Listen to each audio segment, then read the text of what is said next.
श्रीमद् भगवद गीता साधक संजीवनी की हम हिंदी टीका को पढ़ने वाले हैं। शुरुआत में ही एक सुंदर श्लोकों की रचना स्वामी रामसुंदर जी द्वारा यहाँ पे दी गई है। उसका अर्थ इस प्रकार है। जो गज के मुख वाले है, भूतगण आदि के द्वारा सेवित है, कैथ और जामुन के फलों का बड़े सुंदर ढंग से भक्षण करने वाले हैं, शोक का विनाश करने वाले हैं और भगवती उमा के पुत्र है, उन विघ्नेश्वर गणेश जी के चरण कमलों में मैं प्रणाम करता हूँ। योगी लोग ध्यान द्वारा वशीभूत मन से किसी निर्गुण और निष्क्रिय परम ज्योति को देखते हैं तो देखते रहे, पर हमारे लिए तो यमुना के तट पर जो कोई नील तेज दौड़ रहा है, नील तेज यानी भगवान कृष्ण, वही नेत्रों में चिरकाल तक चकाचौंध पैदा करता रहे। अहो, जब मैं संपूर्ण जगत में स्फुरित होने वाले निरंजन अजन्मा और पुरातन पुरुष का चिंतन करता हूँ, तब मेरे हृदय में अंजन समूह के समान काले वर्ण वाला कोई गोप शिशु बलात् स्फुरित होने लगता है। जिनके पास न विद्या है, न धन है, न कोई सहारा है, जिनमें न कोई गुण है, ना वेद शास्त्रों का ज्ञान है, जिनको संसार के लोगों ने पापी समझकर त्याग दिया है, ऐसे मनुष्य भी जिन शरणागत पालक प्रभु की शरण लेकर संत बन जाते हैं और मुक्त हो जाते हैं, उन विश्वविख्यात गुणों वाले अमल आत्मा यदुनाथ भगवान श्री कृष्ण को मैं प्रणाम करता हूँ। जिन करुणा सिंधु भगवान की करुणा के लेश मात्र से बालक ध्रुव ने अपनी इष्ट वस्तु को प्राप्त करके श्रेष्ठ पुरुषों के लोक को प्राप्त किया, दरिद्र सुदामा ने लक्ष्मी को प्राप्त किया, आजामिल आदि पापियों ने मुक्ति को प्राप्त किया और गोवर्धन पर्वत भी पूज्य बन गया। उन शरणागत भक्तों को अभिष्ट वस्तु देने वाले शरण्य भगवान माधव का मैं नित्य भजन करता हूँ। जो वसुदेव जी के पुत्र दिव्य रूपधारी कंस एवं चाणूर का नाश करने वाले और देवकी जी के लिए परम आनंद स्वरूप है, उन जगत गुरु भगवान श्री कृष्ण की मैं वंदना करता हूँ। भगवान श्री कृष्ण और मनुष्य में श्रेष्ठ अर्जुन को तथा सरस्वती और वेद व्यास जी को नमस्कार करके फिर महाभारत का कथन करना चाहिए। वसुदेव सुतम देवम कंस चाणूर मर्दनम देवकी परमानंदम कृष्णम वंदे जगत गुरुम। अतः प्रथम अध्याय अवतरणिका। कुल मिला के 700 श्लोक है और 18 अध्याय है श्रीमद् भगवद गीता में। उसके प्रथम अध्याय का अवतार कैसे हुआ उसका प्रथम विवेचन है। फिर हम प्रथम श्लोक लेंगे। आज के बाद आप अर्जुन है और भगवान श्री कृष्ण इस भगवद गीता के रूप में आपको उपदेश कर रहे हैं। सच बोला जाए, अगर बताया तो ऐसा है कि पढ़ना शुरू करें तब तक, जब तक मोह नष्ट न हो जाए तब तक पढ़ते ही रहे, यानी पूरी गीता समाप्त करके ही उठे, ऐसा होना चाहिए। और इसका अनुभव आप लेके देखो। भगवान से प्रार्थना करो कि बहुत जल्द ऐसा मौका मुझे दे दो, ऐसे हालात पैदा कर दो कि मैं भगवद गीता जो शुरू करूं। जैसा अर्जुन आपकी इस बातें सुन रहा था और आप सुना रहे थे, और जब अर्जुन का मोह नष्ट हो गया तभी आपने गीता समाप्त कर दी, वैसा मैं उसको पढ़ता ही रहूं जब तक मेरा मोह नष्ट नहीं हो जाता। अभी क्या होगा, 1 घंटा सुनेंगे हम, फिर आप घर जाओगे, फिर आप अगले हफ्ते आओगे और कहोगे अगला क्या श्लोक है बताइएगा प्रभु। ये शिथिलता, ये जो आलस्य है, ये जो शिथिलता है, इसमें उत्साह नहीं है, उसमें व्याकुलता नहीं है, उसमें लालसा नहीं है भगवत प्राप्ति का, कुछ भी है नहीं, कुछ अंदर है नहीं, सब खोखलापन है, कुछ नहीं है। जैसे अर्जुन रो रहे भगवान के सामने, व्याकुल हो रहे, मेरा मोह नष्ट करो भगवान, कृपा करो। तो भगवान ने तो देखो अर्जुन के सामने एक बार बोली गई, अर्जुन ने कहा कि फिर से एक बार दोहरा दो महाभारत के बाद। बोले नहीं ऐसा क्या दोहरा दो, एक बार मैंने बोल दिया, भाव में आके बोल दिया, दो भाई फिर से कैसे दोहराऊं मैं। बोले हो नहीं सकता, अर्जुन को दोहरा नहीं पाए और यहाँ हम रोज पढ़ सकते हैं, तो हम ज्यादा नसीब वाले हैं।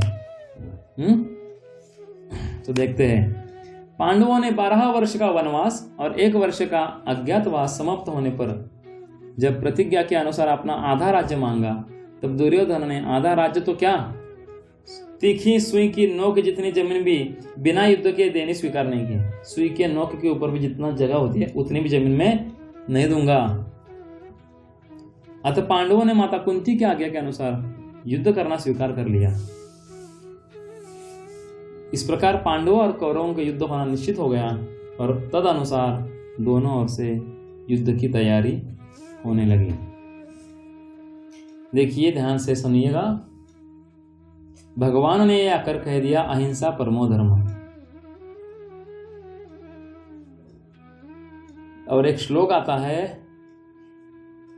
यद धर्म, यानी कि अगर धर्म की रक्षा के लिए हिंसा भी करनी पड़े तो अहिंसा परमो धर्म से भी परम धर्म है कि धर्म की रक्षा के लिए हिंसा करना जरूरी पड़ेगा। अहिंसा परमो धर्म से भी वो श्रेष्ठ है। तो वास्तव में हिंसा है नहीं। जैसे किसी को गैंग्रीन हो गया, गैंग्रीन आपने रोग सुना,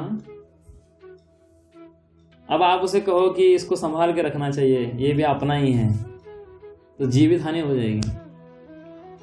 उसकी कोई आवश्यकता है क्या उस गैंग्रीन की? शरीर को नहीं आवश्यकता, तो उसको ऑपरेशन के द्वारा काट दिया जाता है। तो फिर आपका ये पूरा का पूरा शरीर है, पूरा का पूरा 100% शरीर बचाने के लिए 0.1% अगर थोड़ा उसका हिस्सा काटना पड़े तो वो हित की बात है। तो ऐसे पूरे धर्म को रक्षा करने के लिए, धर्म यानी कोई हिंदू धर्म मुस्लिम धर्म की रक्षा नहीं है, यहाँ पे जीव के कल्याण के जो ज्ञान है उसकी रक्षा करने के लिए, प्रेम धर्म की रक्षा करने के लिए अगर हिंसा करनी पड़े तो वो अहिंसा परमो धर्म से भी श्रेष्ठ है। तो महर्षि वेद व्यास जी, धृतराष्ट्र पर उनका बहुत स्नेह था, व्यास जी का। उस स्नेह के कारण उन्होंने धृतराष्ट्र के पास आकर कहा, युद्ध होना और उसमें क्षत्रियों का महान संवार होना अवश्यम भावी है, इसे कोई टाल नहीं सकता धृतराष्ट्र, इसे कोई टाल नहीं सकता।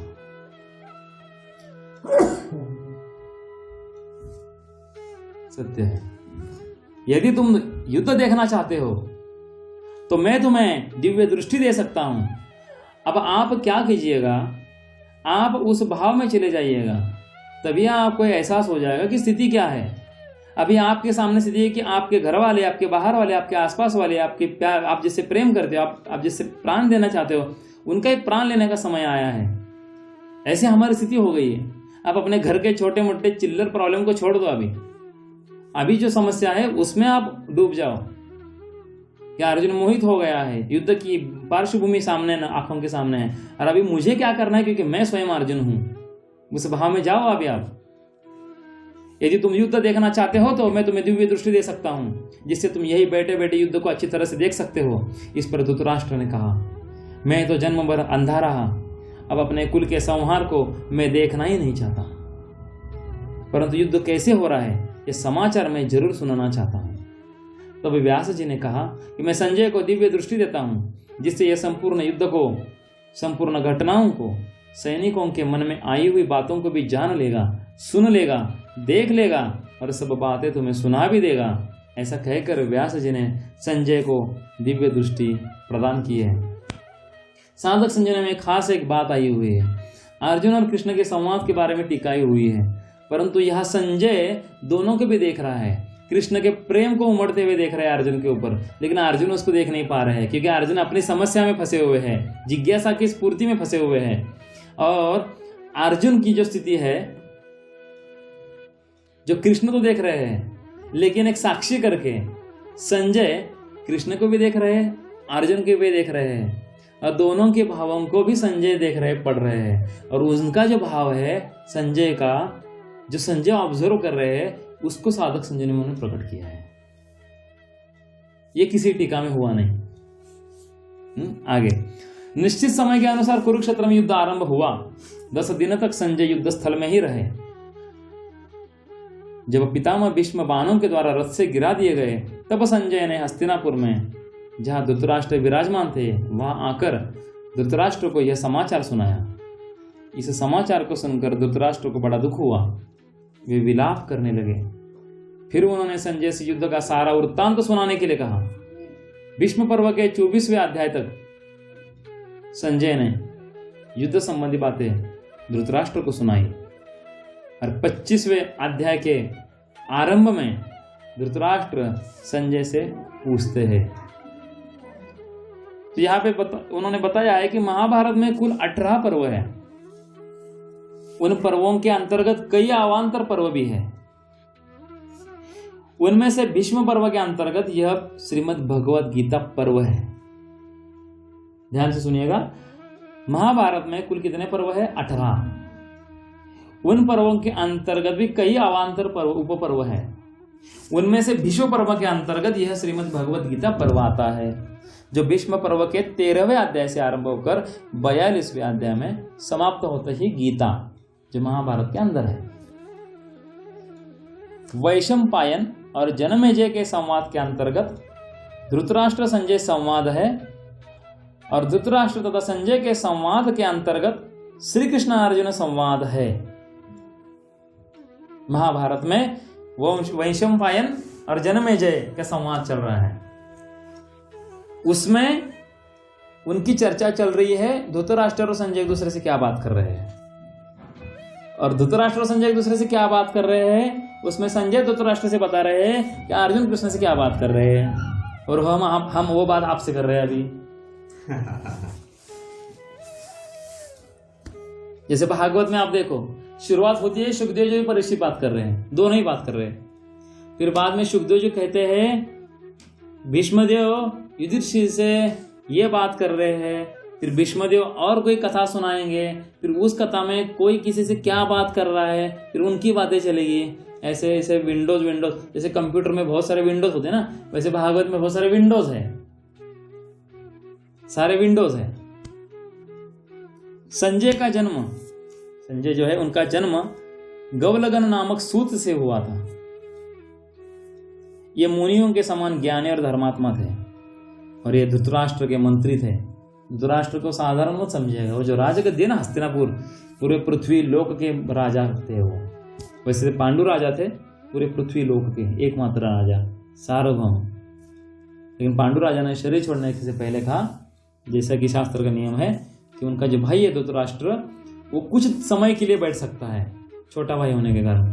क्योंकि पांडु राजा के जो पुत्र है 5 पांडव, उसमें से युधिष्ठिर सबसे बड़े हैं, वो सब उम्र से छोटे हैं, 18 साल से पहले। जैसे हम कहते हैं लाइसेंस मिलता नहीं, वहाँ पे 16 साल में भी आप गद्दी पे बैठ सकते थे, लेकिन वो छोटे थे। तो धृतराष्ट्र से कहा युधिष्ठिर बड़ा होने तक, उसका राज्याभिषेक होने तक तुम मेरी तरफ से राजा बनकर तुम राज्य का संचालन करो पूरे पृथ्वी लोक का। लेकिन जैसे बैठ गए, उनके पुत्र दुर्योधन था, उससे उनको मोह था, फिर वो महत्वाकांक्षा उनकी बढ़ गई, ओवर एम्बिशियस। और क्या हुआ फिर जो अधिकारी है 5 पांडवों में से युधिष्ठिर, उनको राजगद्दी नहीं दी गई। फिर धृतराष्ट्र ने कहा कि मैं राजा हूं और मेरा पुत्र दुर्योधन राजा बनेगा। ये बात है इसमें। तो यहाँ पे 2 भाई बंधुओं का युद्ध नहीं है, ये धर्म और अधर्म का युद्ध है। भगवान के भाई बंधुओं के युद्ध के लिए अवतार लेकर नहीं आए हैं, धर्म के लिए आए हैं। यदा यदा धर्मस्य ग्लानिर्भवति भारत। तो 25वें अध्याय के आरंभ में धृतराष्ट्र संजय से पूछते हैं, धृतराष्ट्र उवाच। उवाच का अर्थ है धृतराष्ट्र ने कहा, धर्म क्षेत्रे कुरुक्षेत्रे समवेता युयुत्सवा मामका पांडवाश्चैव किमा कुर्वत संजया। ऐसा धृतराष्ट्र बोले, हे संजय, धर्म भूमि कुरुक्षेत्र में इकट्ठे हुए युद्ध की इच्छा वाले मेरे और पांडु के पुत्रों ने भी क्या किया। इतना सुंदर प्रश्न पूछा है, देखो व्याख्या देखिए इसकी। धर्म क्षेत्र कुरुक्षेत्र, कुरुक्षेत्र में देवताओं ने यज्ञ किया था, राजा कुरु ने भी यहां तपस्या की थी, इसलिए इसको कुरुवंश कहा जाता है। कौरव यज्ञ आदि धर्ममय कार्य होने से तथा राजा कुरु की तपस्या भूमि होने से इसको धर्मभूमि कहा गया। किसको? कुरुक्षेत्र को।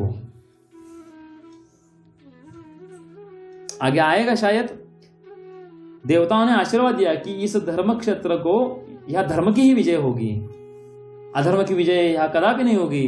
इसलिए भगवान श्री कृष्ण ने कुरुक्षेत्र का युद्ध स्थल करके चुन लिया, और पृथ्वी लोक पर आधे अधर्मी और आधे धर्मी सारे वीआईपीज वहां इकट्ठा कर दिए। 4 वीआईपीज को इकट्ठा करने के लिए कितना खर्चा आता है और कितने समय निकल जाता है, लेकिन 18 दिन के लिए भगवान कृष्ण ने अपनी दिव्य योजना से सारे अधर्मी, वीआईपी अधर्मी वेरी वीआईपी, और सारे धर्मी इन सबको 18 दिन के लिए युद्ध भूमि पर खड़ा कर दिया। ऐसे हालात भगवान कृष्ण ने पैदा कर दिए और अपना काम करके निकल गए। ये भगवान ही कर सकते हैं, साधारण व्यक्ति की बस की बात है नहीं। यह धर्म क्षेत्र और कुरुक्षेत्र पदों में क्षेत्र शब्द देने में धृतराष्ट्र का अभिप्राय ऐसा है कि यह अपने कुरुवंशियों की भूमि है, क्योंकि मैं कौरव हूं, मेरी भूमि में युद्ध चल रहा है, वहां पे भी मेरी भूमि बोल रहे हैं।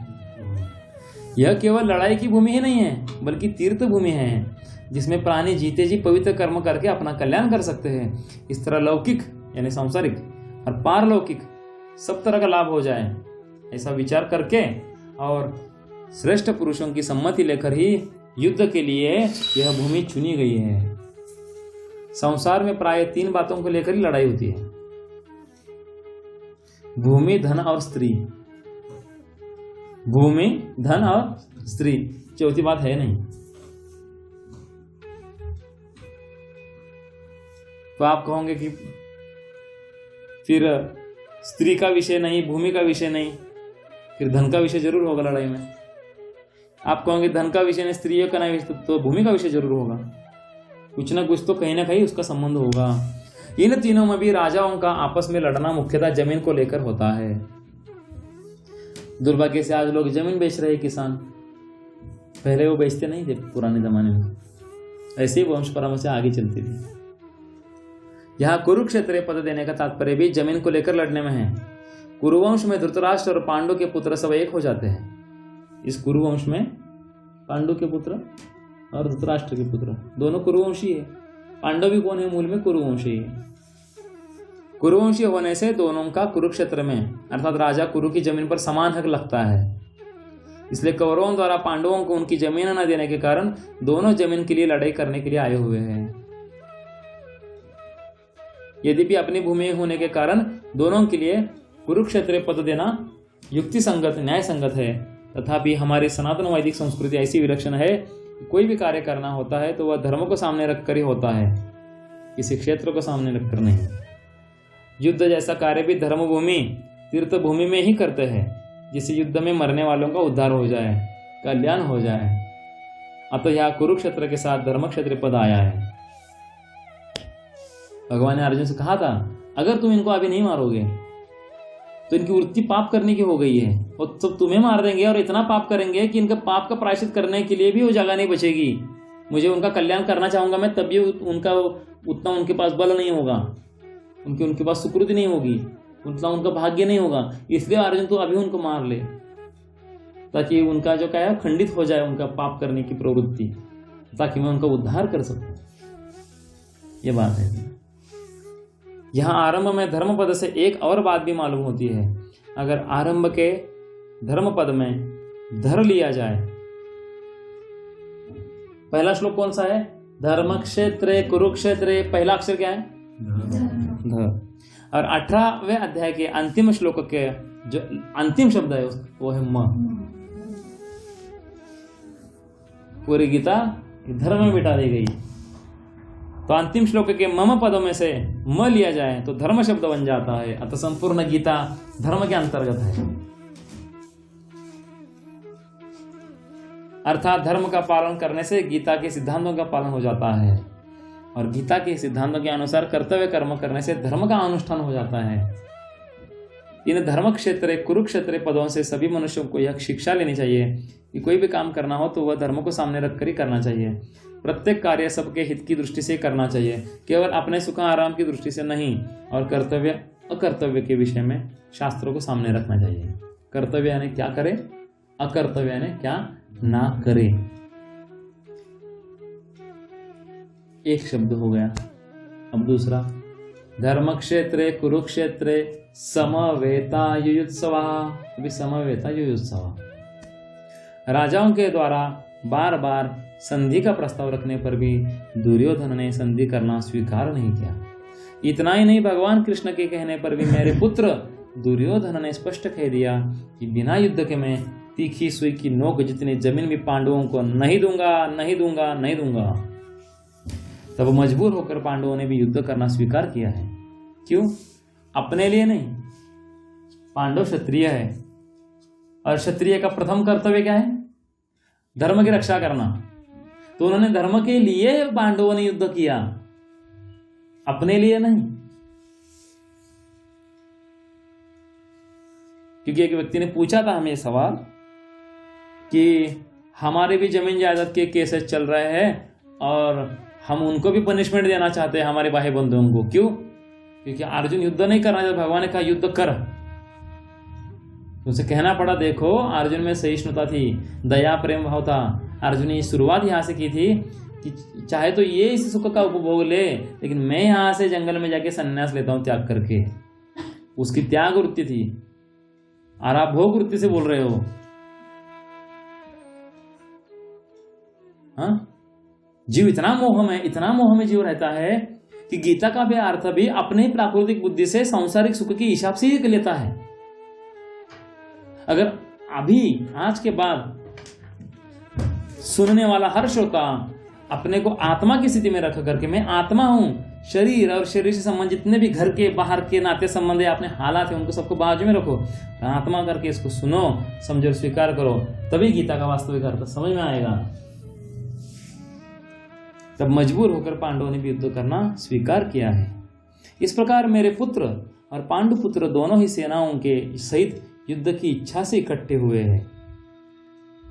सबसे बड़ा राजनेता उसी को कहेंगे, धृतराष्ट्र जी को, क्योंकि वो तो बैठे राजमहल में और बच्चे खेल रहे लड़ाई। ऐसा ही होता है आजकल। दोनों सेनाओं में युद्ध की इच्छा रहने पर भी दुर्योधन में युद्ध की इच्छा विशेष रूप से थी। उसका मुख्य उद्देश्य राज्य प्राप्ति का ही था। तो दुर्योधन के पास एक गुण है, वो हमने उससे सीखना चाहिए। अपने उद्देश्य से वो पक्का था कि मुझे यही करना है। उसके जीवन भर एक ही डिसाइड किया था, युद्ध हो जाए और ये मर जाए एक बार, और मैं राजा बन जाऊं। या तो जीऊंगा या तो मरूंगा, लेकिन करूंगा यही। तो उसमें जो दृढ़ता थी अपने उद्देश्य को लेकर, वो साधकों में कम दिखलाई देती है। इसलिए साधक संजीव है। भगवान को प्राप्त करना ही है तो भगवान को प्राप्त करना ही है। कभी आता है विचार करेंगे कल, कभी आता है रुकेंगे जरा, ऐसा। असुरों के पास एक गुण होता है, अपने तपस्या को लेकर, अपने उद्देश्य को लेकर इतने कठोर होते हैं और इतने दृढ़ होते हैं कि जब तक उद्देश्य की प्राप्ति नहीं होती तब तक असुर हिलता नहीं वहां से। जैसे हिरण्यकश्यप ने तपस्या की, हिले नहीं वहां से। कोई भी असुर के आप पास्ट निकालो, हिस्ट्री निकाल लो, उनसे ये सीखना चाहिए हमें। वह राज्य प्राप्ति धर्म से हो चाहे अधर्म से हो, दुर्योधन के भाव की बात चल रही है। न्याय से हो चाहे अन्याय से हो, विहित रीति से हो या निषिद्ध रीति से हो, किसी भी तरह से हमें राज्य मिलना चाहिए, ऐसा उसका भाव था। इसलिए विशेष रूप से दुर्योधन का पक्ष ही युयुत्सु अर्थात युद्ध की इच्छा वाला था। कैसा था? युयुत्सु यानी हाँ। और उनके ही पार्टी में पक्ष में युयुत्सु नाम का उनका भाई भी था, जो अकेला ही चला गया पांडवों की तरफ। मतलब युयुत्सु का शब्द का अर्थ है युद्ध की इच्छा वाले। सारे कौरव युद्ध की इच्छा वाले थे, इसलिए पूरे कौरव पक्ष को युद्ध भूमि पर कहा गया युयुत्सु पक्ष, यानी युद्ध की इच्छा वाला। और पांडव युद्ध की इच्छा वाले नहीं थे, लेकिन पूरे कौरव में से एक ऐसा व्यक्ति जिसका नाम भी युयुत्सु था, वो अकेला ही वहां से निकलकर पांडवों के पक्ष में चला गया। क्योंकि वो नाम का युयुत्सु था लेकिन युद्ध की इच्छा वाला नहीं था। पांडवों में धर्म की मुख्यता थी। उनका ऐसा भाव था कि हम चाहे जैसा जीवन का निर्वाह कर लेंगे, पर अपने धर्म में बाधा नहीं आने देंगे, धर्म के विरुद्ध कभी नहीं चलेंगे।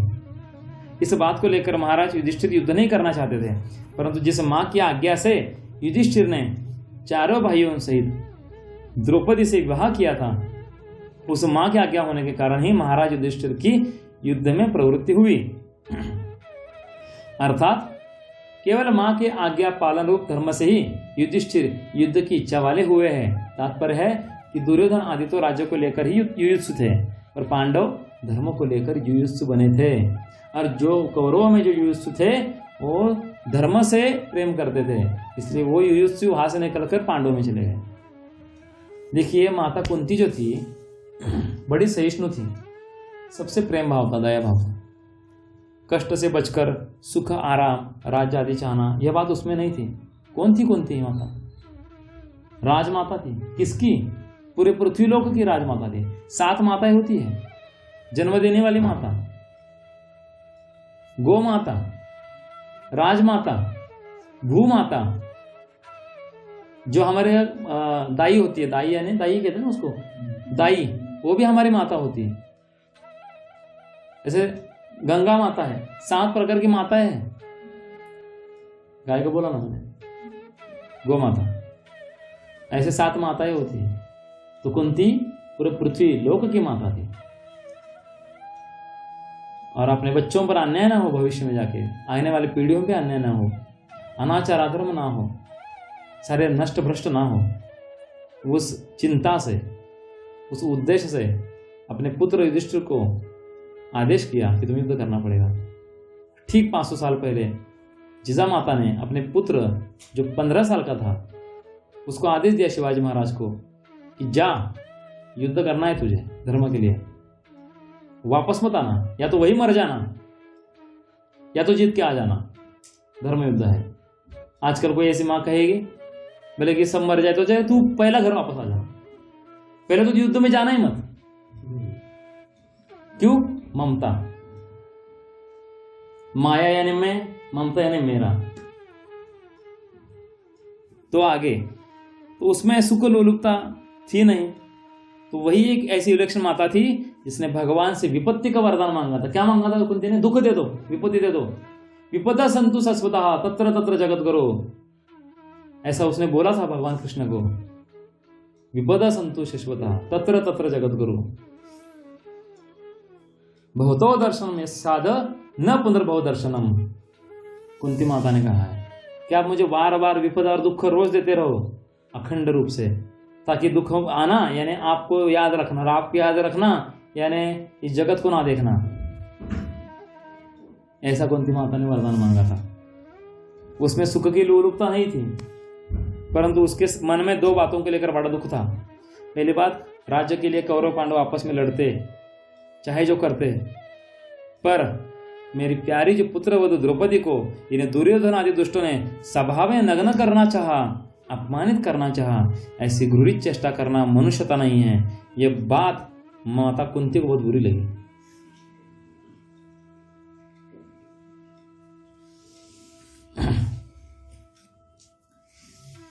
मामकः पांडवाश्चैव, इस श्लोक का तीसरा चरण देख, 4 चरणों का एक श्लोक बनता है। तीसरा चरण, पांडव धृतराष्ट्र को अपने पिता के बड़े भाई होने से पिता के समान समझते थे और उनके आज्ञा का पालन करते थे। धृतराष्ट्र के द्वारा अनुचित आज्ञा देने पर भी पांडव उचित अनुचित का विचार न करके उनके आज्ञा का पालन करते थे। कैसा? उचित हो या अनुचित। जैसे आजकल किसी पिता ने आदेश दिया पुत्र को, उचित हो या अनुचित, हमें क्या करना चाहिए? उसका पालन करना चाहिए। वैष्णव तो बाद में है, पहले तो उनके आदेश का पालन करें। अतः यहां मामका पद के अंतर्गत कौरव और पांडव दोनों आ जाते हैं। यहां पे दूसरी बात ऐसी आई हुई है टिप्पणी में, भगवान श्री कृष्ण पांडवों की ओर से संधि का प्रस्ताव लेकर हस्तिनापुर आए तो दुर्योधन, दुशासन, कर्ण, शकुनी आदि ने भगवान को पकड़कर कैद करना चाहा। माता कुंती की बात जो रह गई थी, इस बात को सुनकर कुंती के मन में यह विचार हुआ कि अब इन दुष्टों को जल्दी खत्म करना चाहिए।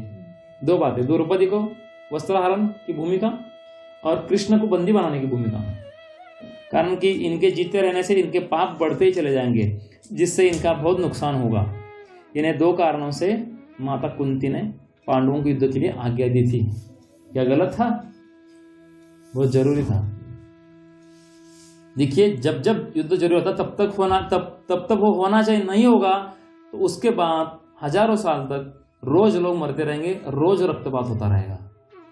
भीष्म देव ने भीष्म पर्व में युधिष्ठिर महाराज को राजा का धर्म कहा है। उसमें कहा है कि अगर जमीन को लेकर विवाद चल रहा हो तो युद्ध होना जरूरी है। उसमें केवल सैनिक थोड़े दिन के लिए मरेंगे, थोड़े ही मरेंगे, लेकिन आने वाले सालों के लिए पीढ़ियां नहीं मरेंगी। इसलिए उस समय युद्ध होना जरूरी था। युद्ध होता तो ठीक था, लेकिन बंटवारा नहीं होना चाहिए, ऐसा भीष्मदेव ने कहा था। चाहे तो युद्ध में कुछ सैनिक मर जाए तो चलेगा, लेकिन बंटवारा जमीन का कभी ना हो। अगर बंटवारा होगा तो रोज मरेंगे, हम देखते आए। इसलिए शास्त्र और संत और वैष्णव कभी गलत सिद्धांत नहीं बताएंगे।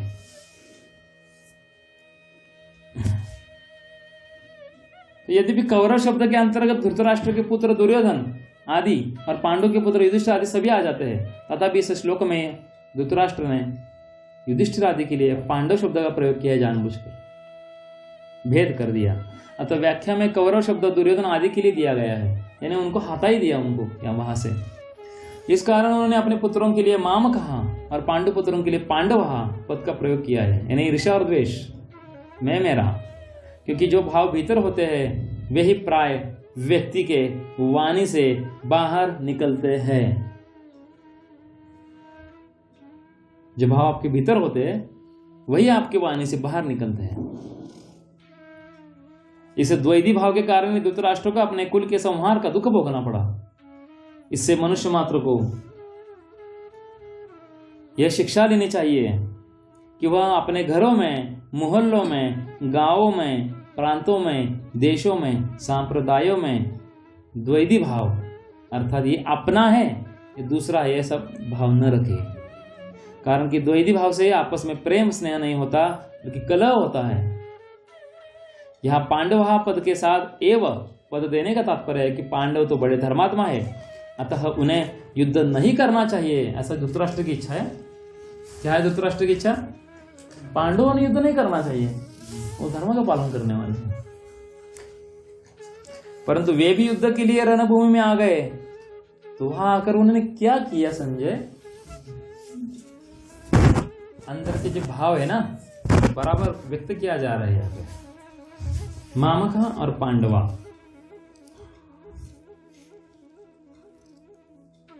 धृतराष्ट्र के मन में द्वैधी भाव था कि दुर्योधन आदि मेरे पुत्र है और युधिष्ठिर आदि मेरे पुत्र नहीं है बल्कि पांडु के पुत्र है। इस भाव के कारण दुर्योधन का भीम को विष खिलाकर जल में फेंक देना, लाक्षागृह में पांडवों को जलाने का प्रयत्न करना, युधिष्ठिर के साथ छलपूर्वक जुआ खेलना, पांडवों का नाश करने के लिए सेना लेकर वन में जाना आदि कार्यों के करने में दुर्योधन को धृतराष्ट्र ने कभी मना नहीं किया।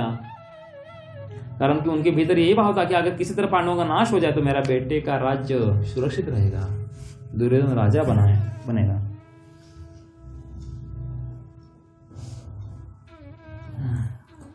तो मामका और पांडवा, इनमें से पहले मामका पद का उत्तर संजय आगे के यानी दूसरे श्लोक से 13वें श्लोक तक देंगे। ये जो मामका शब्द यूज किया ना धृतराष्ट्र ने, उसका उत्तर संजय आगे 13 श्लोक में देंगे अभी, कि आपके पुत्र दुर्योधन ने पांडवों की सेना को देखकर द्रोणाचार्य के मन में पांडवों के प्रति द्वेष पैदा करने के लिए उनके पास जाकर पांडवों के मुख्य मुख्य सेनापतियों के नाम लिए हैं। उसके बाद दुर्योधन ने अपनी सेना के मुख्य मुख्य योद्धाओं के नाम लेकर उनके रण कौशल्य आदि की प्रशंसा की। दुर्योधन को प्रसन्न करने के लिए भीष्म जी ने जोर से शंख बजाया। उसको सुनकर कौरव सेना में शंख आदि बाजे बज उठे। फिर 14वें श्लोक में श्लोक से 19 श्लोक तक पांडवा पद का उत्तर देंगे कि रथ में बैठे हुए पांडव पक्षी भगवान श्री कृष्ण ने शंख बजाया। कल्पना क्या करो, मन में आज ला जाओ कि श्री कृष्ण जब शंख बजाया उसका नाद क्या होगा? नाद ब्रह्म ही है। उसके बाद अर्जुन, भीम, युधिष्ठिर, नकुल, सहदेव आदि ने अपने अपने शंख बजाए, जिससे दुर्योधन की सेना का हृदय दहल गया, फट गया सबका हृदय। उसके बाद भी संजय पांडवों की बात कहते कहते 20वें श्लोक से श्री कृष्ण और अर्जुन के संवाद का प्रसंग को आरंभ कर देंगे। फिर अंतिम चरण किम कुर्वता संजय, संजय तो नाम ही है किम कुर्वत। किम शब्द के 3 अर्थ होते हैं। पहला है विकल्प, दूसरा है निंदा यानी आक्षेप, और तीसरा है प्रश्न। युद्ध हुआ कि नहीं, इस तरह का विकल्प तो यहां लिया ही नहीं जा सकता था, क्योंकि 10 दिन तक युद्ध हो चुका है। और भीष्म जी को रथ से गिरा देने के बाद संजय हस्तिनापुर आकर धृतराष्ट्र को वहां की घटना सुना रहे हैं। मेरे और पांडु के पुत्रों ने यह क्या किया जो कि युद्ध कर बैठे? उनको युद्ध नहीं करना चाहिए था। ऐसी निंदा या आक्षेप भी यहां नहीं लिया जा सकता है, क्योंकि युद्ध तो चल ही रहा था। और धृतराष्ट्र के भीतर भी आक्षेप पूर्वक पूछने का भाव नहीं था। यहां किम शब्द का अर्थ प्रश्न लेना ही ठीक बैठता है। धृतराष्ट्र संजय से भिन्न भिन्न प्रकार की छोटी बड़ी सब घटनाओं को अनुक्रम से विस्तार पूर्वक ठीक ठीक जानने के लिए प्रश्न कर रहे हैं। परिशिष्ट भाव, परिशिष्ट भाव अर्थात क्या है?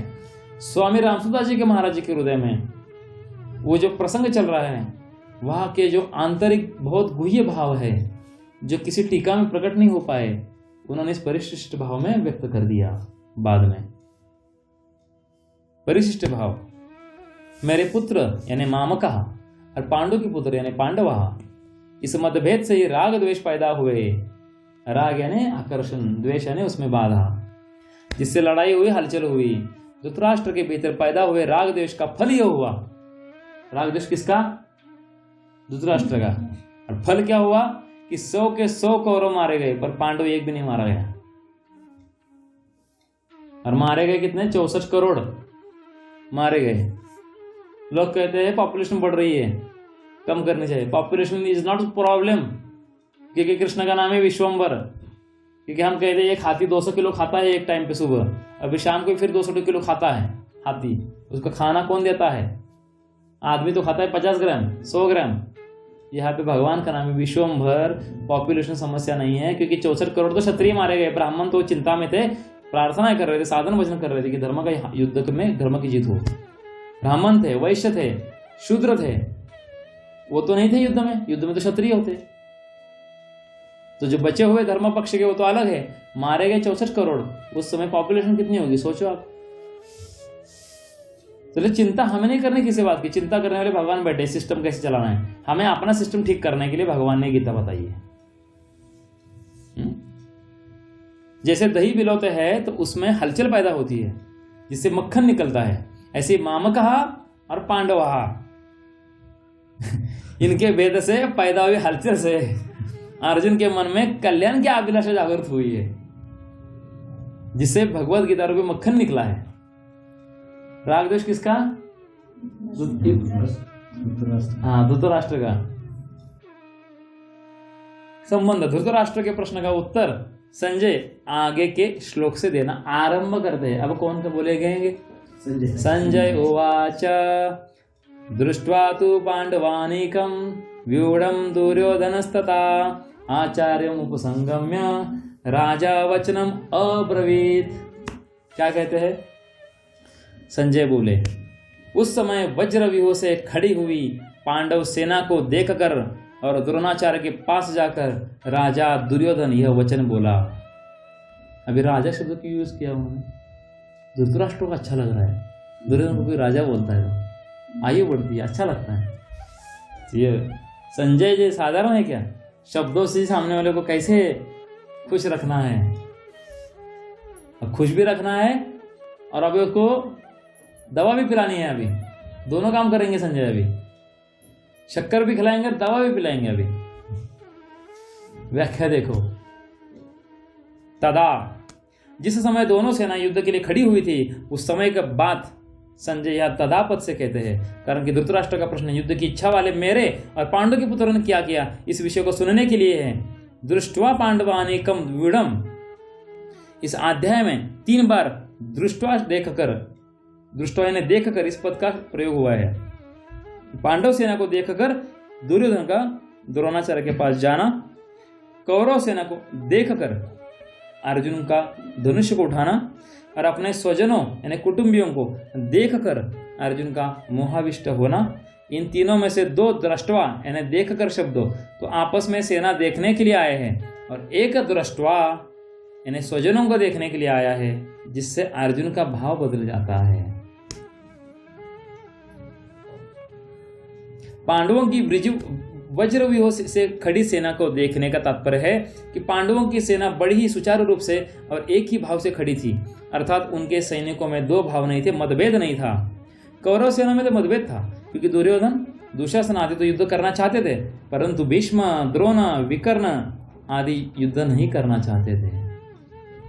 यह नियम है कि जहां आपस में मतभेद होता है वहां तेज यानी प्रभाव नहीं रहता। कांच कटोरो कुंभ पयो मोती मिंत आवास, ताल घावत्रिया कटक फाटा करे विनाश।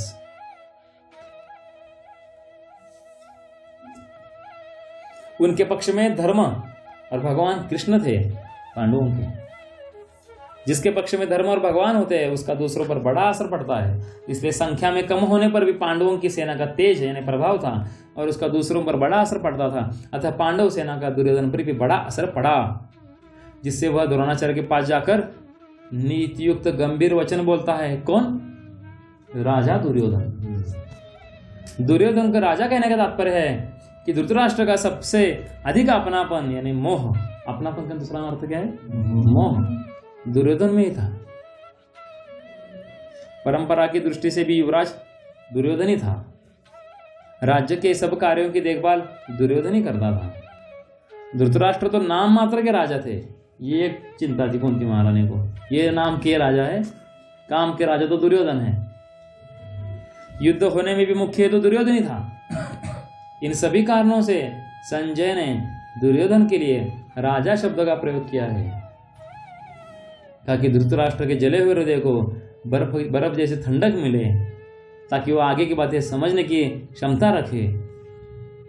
आचार्य उपसंगम्य, द्रोणाचार्य के पास जाने में मुख्यतः 3 कारण मालूम देते हैं। आपको क्या लगता है ये जो इतने भी आगे नाम आएंगे ना, कौरवों की तरफ के हो पांडवों की तरफ से, द्रोणाचार्य, भीष्म और कौन कौन नाम है ना, एक एक महारथी ऐसे है कि करोड़ों करोड़ों सैनिकों को अकेले मार सकते हैं, अकेले। ऐसे इतने धनुर्धर, ऐसे वीर शूरवीर है थे। सोचो ऐसे बड़े बड़े शूरवीर इकट्ठे हुए, मतलब उनका युद्ध क्या होगा। देवता भी डर रहे थे कि क्या होगा, क्या मालूम। तो द्रोणाचार्य के पास जाने में मुख्यतः 3 कारण मालूम देते हैं। पहला, अपना स्वार्थ सिद्ध करने के लिए, अर्थात द्रोणाचार्य के भीतर पांडवों के प्रति द्वेष पैदा करके उनको अपने पक्ष में विशेषता से करने के लिए दुर्योधन द्रोणाचार्य के पास गया। हालांकि द्रोणाचार्य किसके पक्ष में युद्ध करने वाले हैं? कौरवों के। पांडवों के कौरवों के गुरु है, वो कुलगुरु है। तो कुलगुरु होने के नाते किस पक्ष में जाएंगे? जिस पक्ष में राजा आदेश करेगा। राजा कौन बैठा है? धृतराष्ट्र। राजा की आज्ञा परिपालन। दूसरा, व्यवहार में गुरु के नाते आदर देने के लिए भी द्रोणाचार्य के पास जाना उचित था। तीसरा, मुख्य व्यक्ति का सेना में यथास्थान खड़े रहना बहुत आवश्यक होता है, सेनापति है, अन्यथा व्यवस्था बिगड़ जाती है। इसलिए दुर्योधन का द्रोणाचार्य के पास खुद जाना उचित ही था। दुर्योधन से सीखना चाहिए नीतियां। यह शंका हो सकती है कि दुर्योधन को तो पितामह भीष्म के पास जाना चाहिए था, जो कि सेनापति थे। अभी हम बात कर रहे थे, सेनापति तो भीष्म थे, पर दुर्योधन गुरु द्रोणाचार्य के पास ही क्यों गया? इसका समाधान यह है कि द्रोण और भीष्म दोनों उभय पक्षपाती थे, अर्थात वे कौरव और पांडव दोनों का ही पक्ष रखते थे, एक का नहीं। उन दोनों में भी द्रोणाचार्य को ज्यादा राजी करना था, क्योंकि द्रोणाचार्य के साथ दुर्योधन का गुरु के नाते तो स्नेह था, पर कुटुंब के नाते स्नेह नहीं था। भीष्म तो कहा के अपने घर के है, और अर्जुन पर द्रोणाचार्य की विशेष कृपा थी। अतः उनको राजी करने के लिए दुर्योधन का उनके पास जाना ही उचित था। व्यवहार में भी यह देखा जाता है कि जिसके साथ स्नेह नहीं है, उससे अपना स्वार्थ सिद्ध करने के लिए मनुष्य उसको ज्यादा आदर देकर राजी करता है। दुर्योधन के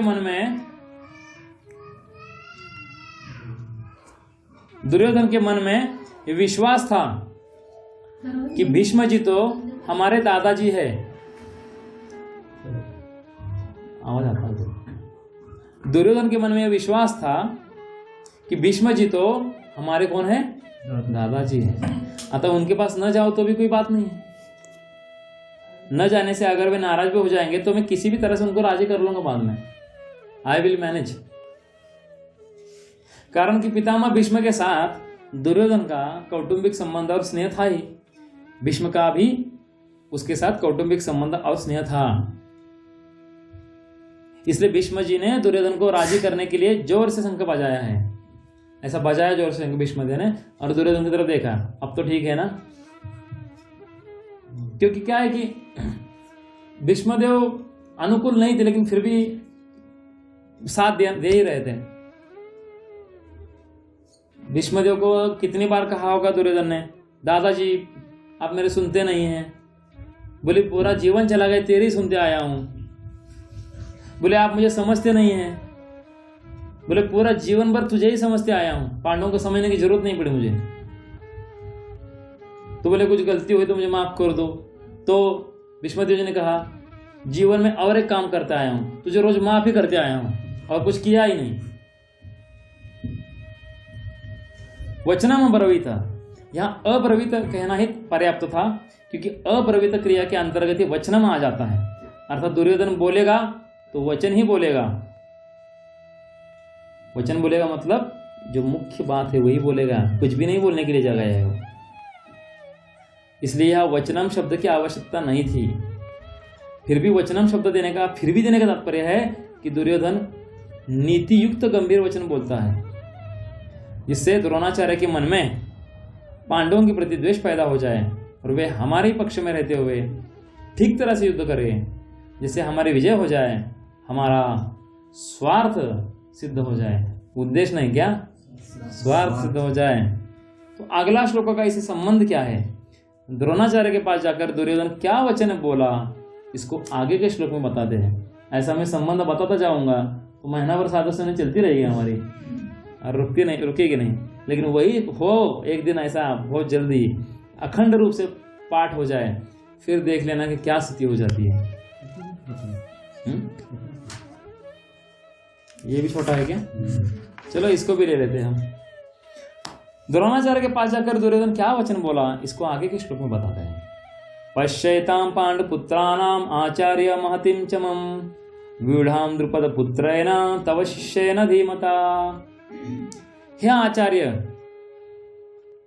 आपके बुद्धिमान शिष्य द्रुपद पुत्र धृष्टद्युम्न के द्वारा व्यूह रचना से खड़ी की हुई पांडवों की इस बड़ी भारी सेना को देखिए। ऐसा कौन किसको कह रहा है? दुर्योधन कह रहा है द्रोणाचार्य का। लेकिन यहाँ पे उवाच कौन है? संजय उवाच। धृतराष्ट्र को एक ही श्लोक दिया है पहला, फिर संजय बोले हैं, या तो कृष्ण बोले तो अर्जुन बोले हैं, फिर लास्ट में भी बात हुई है। यत्र योगेश कृष्ण कहा है उन्होंने संजय ने, लेकिन दुर्योधन उवाच यहाँ पे भगवान ने अलाउड नहीं, ये लिया ही नहीं हो। हे आचार्य, दुर्योधन कह रहे द्रोणाचार्य को, ध्यान से सुनिएगा, कितना सोच समझ कर बोल रहे हैं। सेनापति है, सेनापति तो भीष्मदेव है, लेकिन द्रोणाचार्य को क्या कह रहा है? आचार्य, आपके बुद्धिमान शिष्य द्रुपद पुत्र धृष्टद्युम्न के द्वारा व्यूह रचना से खड़ी की हुई पांडवों की इस बड़ी भारी सेना को देखिए। क्यों ऐसा बोला? कि उनका विवाद जब था द्रोणाचार्य का और ये द्रुपद राजा का, जो दूध का लीला है, वो दूध पीने के ऊपर से, वो बहुत बड़ा विषय है। तो उनका जो क्या था, उसमें से वैर था, उसने बराबर नाम लिया उनका दुर्योधन ने। अभी व्याख्या देखिए। आचार्य, द्रोण के लिए आचार्य संबंध देने में दुर्योधन का यह भाव मालूम देता है कि आप हम सबके, कौरवों के पांडवों के दोनों के आचार्य हैं। शस्त्र विद्या सिखाने वाले होने से आप सबके गुरु हैं, इसलिए आपके मन में किसी का पक्ष या आग्रह नहीं होना चाहिए। द्रोणाचार्य जी उनको एक तरह से वो समझा रहा है। तव शिष्य ने धीमता, इन पदों का प्रयोग करने में दुर्योधन का भाव यह है कि आप इतने सरल है, मतलब शायद वो सरल उस समय नहीं हुए होंगे तो उनको सरल करने जा रहे हो। आप इतने सरल है कि अपने मारने के लिए पैदा होने वाले, उनको मारने के लिए पैदा हुआ ना धृष्टद्युम्न, द्रुपद का पुत्र, आपके मारने के लिए पैदा होने वाले धृष्टद्युम्न को भी आपने अस्त्र शस्त्र की विद्या सिखाई है। और वह आपका शिष्य धृष्टद्युम्न इतना बुद्धिमान है कि उसने आपको मारने के लिए आपसे ही अस्त्र शस्त्र की विद्या सीखी है। उससे भी बुद्धिमान कौन है? दुर्योधन है। और निकाल रहा है बुद्धिमानी किनकी? धृष्टद्युम्न की। द्रुपद पुत्रेण, यह पद कहने का आशय है कि आपको मारने के उद्देश्य को लेकर ही द्रुपद ने याज और उपयाज यानी यज्ञ, आपको मारने के उद्देश्य को लेकर ही द्रुपद ने याज और उपयाज नामक ब्राह्मणों से यज्ञ कराया, जिससे धृष्टद्युम्न पैदा हुआ है। वही यह द्रुपद पुत्र धृष्टद्युम्न आपके सामने प्रतिपक्ष में सेनापति के रूप में खड़ा है, कन्विंस कर रहे हैं उनको। यद्यपि दुर्योधन यहाँ द्रुपद पुत्र के स्थान पर धृष्टद्युम्न भी कह सकता था, लेकिन द्रुपद पुत्र बोलने से वो याद आए ना द्रोणाचार्य को, बराबर है, दुर्योधन बराबर है। तथापि द्रोणाचार्य के साथ द्रुपद जो वैर रखता था, उस वैर भाव को याद दिलाने के लिए दुर्योधन यहाँ द्रुपद पुत्रन शब्द का प्रयोग करता है कि अब वैर निकालने का अच्छा मौका है। इसलिए हल्के कानों के जीवन में कभी मत रहो। कोई आपको कुछ कह दे किसी विषय में, उसमें मत पड़े रहो। तो पांडुपुत्राणाम यताम व्यूढ़ाम महतिम चमुम पश्य, द्रुपद पुत्र के द्वारा पांडवों की इस विवाहकार खड़ी हुई बड़ी भारी सेना को देखिए। तात्पर्य है कि जिन पांडवों पर आप अपना स्नेह रखते हैं, उन्हीं पांडवों ने आपके प्रतिपक्ष में खास आपको मारने वाले द्रुपद पुत्र को सेनापति बनाकर व्यूह रचना करने का अधिकार दिया है। अगर पांडव आपसे स्नेह रखते तो कम से कम आपको मारने वाले को तो आप अपनी सेना का मुख्य सेनापति नहीं बनाते, इतना अधिकार तो नहीं देते। देखो कितने कपटी है, मतलब उसका कहने का भाव ऐसा है। परंतु सब कुछ जानते हुए भी उन्होंने उसी को सेनापति बनाया है। यद्यपि कौरवों की अपेक्षा पांडवों की सेना संख्या में कम थी, अर्थात कौरवों की सेना 11 औक्षणी और पांडवों की सेना 7 औक्षणी थी, तथापि दुर्योधन पांडवों की सेना को बड़ी भारी बता रहा है। पांडवों की सेना को बड़ी भारी कहने में 2 भाव मालूम देते हैं। उससे पहले हम देखेंगे कि औक्षणी माने एक औक्षणी में कितनी होती है सेना, क्या होता है। उनकी सेना कितनी है? कौरवों की 11 औक्षणी, पांडवों की कितनी है? 11 और 7 कितने औक्षणी हो गए? 18 औक्षणी कुल सेना थी। कहाँ पे? युद्धभूमि पे। अब एक औक्षणी यानी कितना? एक औक्षणी सेना में 21,870 रथ होते हैं। कितने? 21,870 रथ। रथ भी टांगे जैसे नहीं होते, बहुत बड़े रथ होते हैं। आपको अगर बता दिया जाए ना, सूर्यदेव जो निकलते हैं ना सुबह सुबह, उनका जो रथ है ना, लाखों योजन उसके लंबाई और चौड़ाई है, लाखों योजन की। एक योजन यानी 8 मील 12 किलोमीटर, इतना बड़ा रथ है उनका। तो एक औक्षणी सेना में 21,870 रथ होते हैं, 21,870 हाथी होते हैं, 65,610 घोड़े होते हैं और 1,09,350 पैदल सैनिक होते हैं। ये एक औक्षणी को रोज 18 दिन युद्ध होने तक संभालना है, उनका खाना पीना देखना है, मैनेजमेंट देखिए इनका क्या होगा। एडवांस वो लोग हैं और अभी बकवास है। कहते हैं पहले सोने की थाली में खाकर थाली फेंक देते थे, और आप बोलते तरक्की कर ली, प्लास्टिक में खाते हैं और उसको भी धो के रख देते हैं घर में वापस। तो 2 भाव मालूम देते हैं पांडवों की सेना को बड़ी भारी कहने में। पहला है, पांडवों की सेना ऐसे ढंग से व्यूहाकार खड़ी हुई थी जिससे दुर्योधन को थोड़ी सेना भी बहुत बड़ी दिख रही थी। समझ में? बड़ी दिख रही थी। दूसरा, पांडव सेना में सबके सब योद्धा एक मत के थे। इस एकता के कारण पांडवों की थोड़ी सेना भी बल में उत्साह में बड़ी मालूम थी, उनको ओरा वो ज्यादा दिख रहा था। ऐसी सेना को दिखाकर दुर्योधन द्रोणाचार्य से यह कहना चाहता है, युद्ध करते समय आप इस सेना को सामने छोटी ना समझे, आप विशेष बल लगाकर सावधानी से युद्ध करें। पांडवों का सेनापति है तो आपका शिष्य द्रुपद पुत्र ही, अतः उस पर विजय करना आपके लिए कौन सी बड़ी बात है, ये भी कह रहा है। एताम पश्य कहने का तात्पर्य है ये पांडव सेना युद्ध के लिए तैयार होकर सामने खड़ी है, अतः हम लोग इस सेना पर किस तरह से विजय कर सकते हैं, इस विषय में आपको जल्दी से जल्दी निर्णय लेना चाहिए। अगले श्लोकों का इस श्लोक से क्या संबंध है, आप उसको ध्यानपूर्वक सुनिएगा। द्रोणाचार्य से पांडवों की सेना देखने के लिए प्रार्थना करके अब दुर्योधन उन्हें पांडव सेना के महारथियों को दिखाता है। पांडव सेना के उसमें से एक एक रथी ऐसा है कि देवताओं को भी हरा सकता है। हरिओम तत्सत।